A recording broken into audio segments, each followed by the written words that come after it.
Wagwan there, people. Pick up your damn selves. Welcome back to the other side of the pond, football channel. Let's get into it. We got a few things to actually unpack today, guys. It's been a pretty busy day, busy couple days. I waited on an upload for yesterday because I just wanted to let the news come in slowly. I was actually waiting for Noni Madueke deal to be seen over the line so I can give you my full thoughts on how I feel about this signing, how I feel about this transfer. Please excuse the tank top today. It's really hot in the desert where I live in the US of A. So you have OnlyFans Michael for today. Okay guys, we want to get into the main topic. The main speaking point of our video today is Noni Madueke. We see a transfer from Noni Madueke to Arsenal for £52 million, and that's including add-ons. Arsenal, you guys are our whipping boys. You guys are the trash can that we take and throw away all the players that we feel like we don't need and we don't want. And you guys take a really good chance, really good thing by taking these players and helping us out. So, gracias. Thank you very much, Arsenal. We appreciate your help. But on a serious note, guys, with this one, I don't really feel like it's too much of where we're just giving them a player or just having like a Kai Havertz who maybe was a little bit a dud, I think, and selling them a player like Kepa Arrizabalaga who's properly past his sell-by date. This is the first time we've sold a player to Arsenal that I think still has potential, that I think still has room to grow. You know, Noni was Mandem FC, the king of the Mandem FC, and yeah, we appreciate you, Noni. You did a good thing. You did great games. You had a couple great games. We appreciate the way you played, but in all honesty, we can do better, and we should be aspiring to do better. We should be aspiring for players such as Esteval Willian, and we should be aspiring for players such as Giovanni Quenda. So these young talented wingers that are coming into our team right now, they seem to have a higher ceiling than what Noni Madueke has and what Noni Madueke has been showing us over the past 2 seasons. We bought this guy from PSV Eindhoven, and he's been slowly improving. Didn't improve as fast as Cole Palmer or Moses Caicedo or even Cucurella, but he's been slowly improving, slowly growing with the team. And I think that's what I like about this team that we currently have now.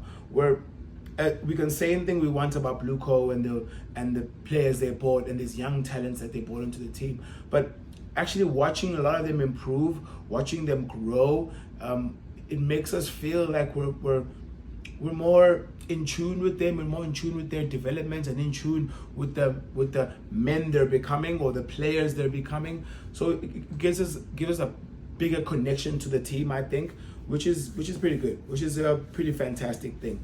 So it's great that we have these young talented players, and as I'm saying, I'm really gutted to lose a player such as Noni Madueke to Arsenal, but as well, I'm not too worried. I'm not too phased. I'm not too phased, as I say. I don't know what you guys think. I know a lot of people on social media. Oh, we can't be selling Noni Madueke. I'm like, he's not that. It's not like we're selling them prime Ronaldinho. We're selling them a winger with potential. You know, will he reach that potential? I don't know.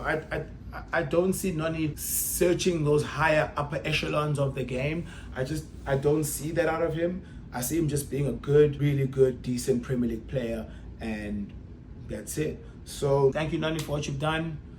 We wish you luck there. I don't wish you too much luck. I wish your personal career luck, but at the end of the day, we're fighting for the same competitions here, bud. So I wish you luck in your career, but I hope you win nothing. Literally, I hope you win nothing. I don't want you to win, because if you win something, that means I'm not winning. So as a Chelsea fan, I need to win. So that is Noni Madueke. I won't speak too much about that. That's how I feel. Let him go if he's gone. There's other replacements that are coming. Arsenal, what is he going to be though? For me, I feel like he's going to be a glorified backup to Bukayo Saka, or he's going to play on the left wing. We have seen a small sample size of Noni Madueke playing on the left wing. Very small sample size of that. So how do we know that that's going to work? Well, whatever, that's Arsenal's problem. They have to deal with that. And Arteta, Arsenal fans aren't really happy about this. Honestly, they're not really happy about the signing, and they don't see a reason why it should go through or should happen. But hey, The next topic is Nicholas Jackson. So there's been inquiries on Nicholas Jackson, and I sort of feel like he's being forced out of Chelsea at the moment. There's been inquiries on Nicholas Jackson, and I think he's being forced out of Chelsea. AC Milan has inquired on Jackson's availability, and he's inquired on his role in the team and if they can be capable or able to take him out of Chelsea and take him to AC Milan.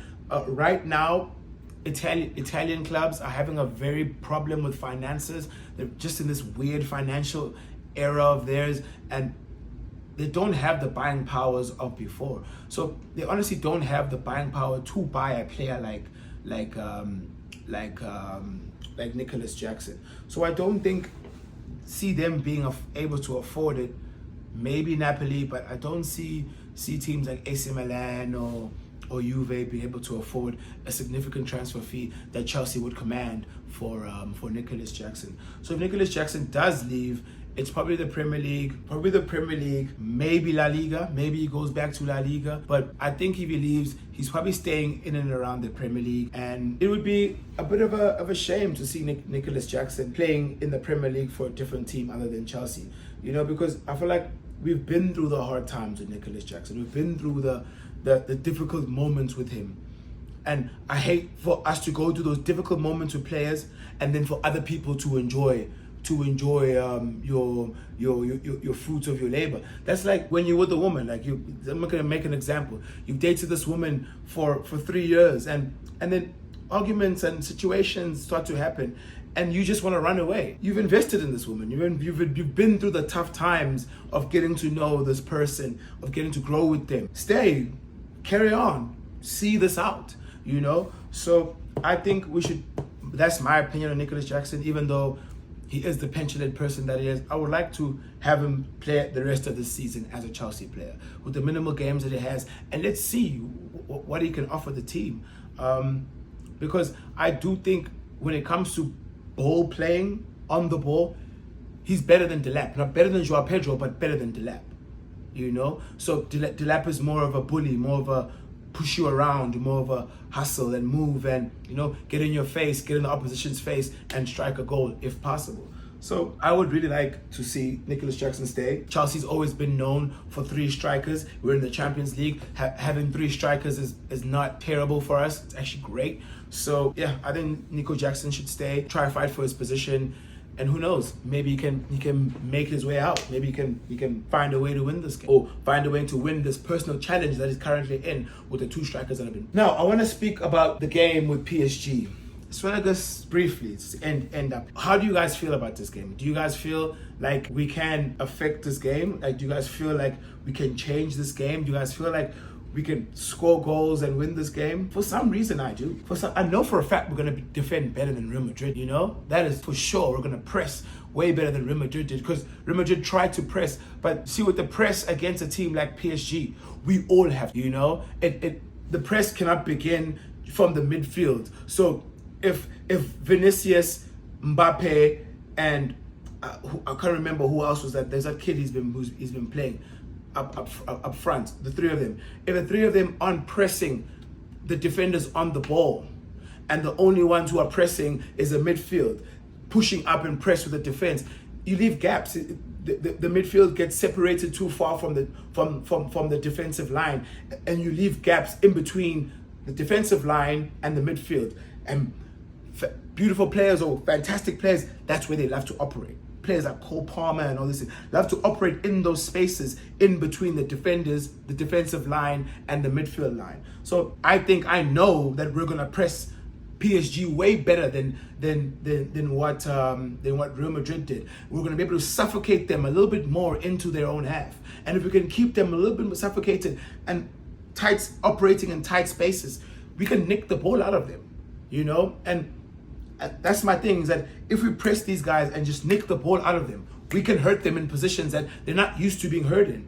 And PSG aren't really used to playing a physical team. I know they played a Premier League opposition in the Champions League and absolutely destroyed them, but that Premier League opposition they played wasn't as physical. They tried to play toe-to-toe game with them, and I think if Enzo Maresca can realize that, rough them up a little bit, add a bit of physicality to our game. Don't play this toe-to-toe football with them. We could hurt them. We could score first, drag this to a penalties maybe, or score first and shut them out and win this thing. So I have faith in this game. I really think we should be able to do it. If both teams arrive at their best, probably PSG wins the game. But if we arrive at our best and PSG are anything shy of their best, we can take proper Chelsea. Up the Blues. Like and subscribe. See you soon.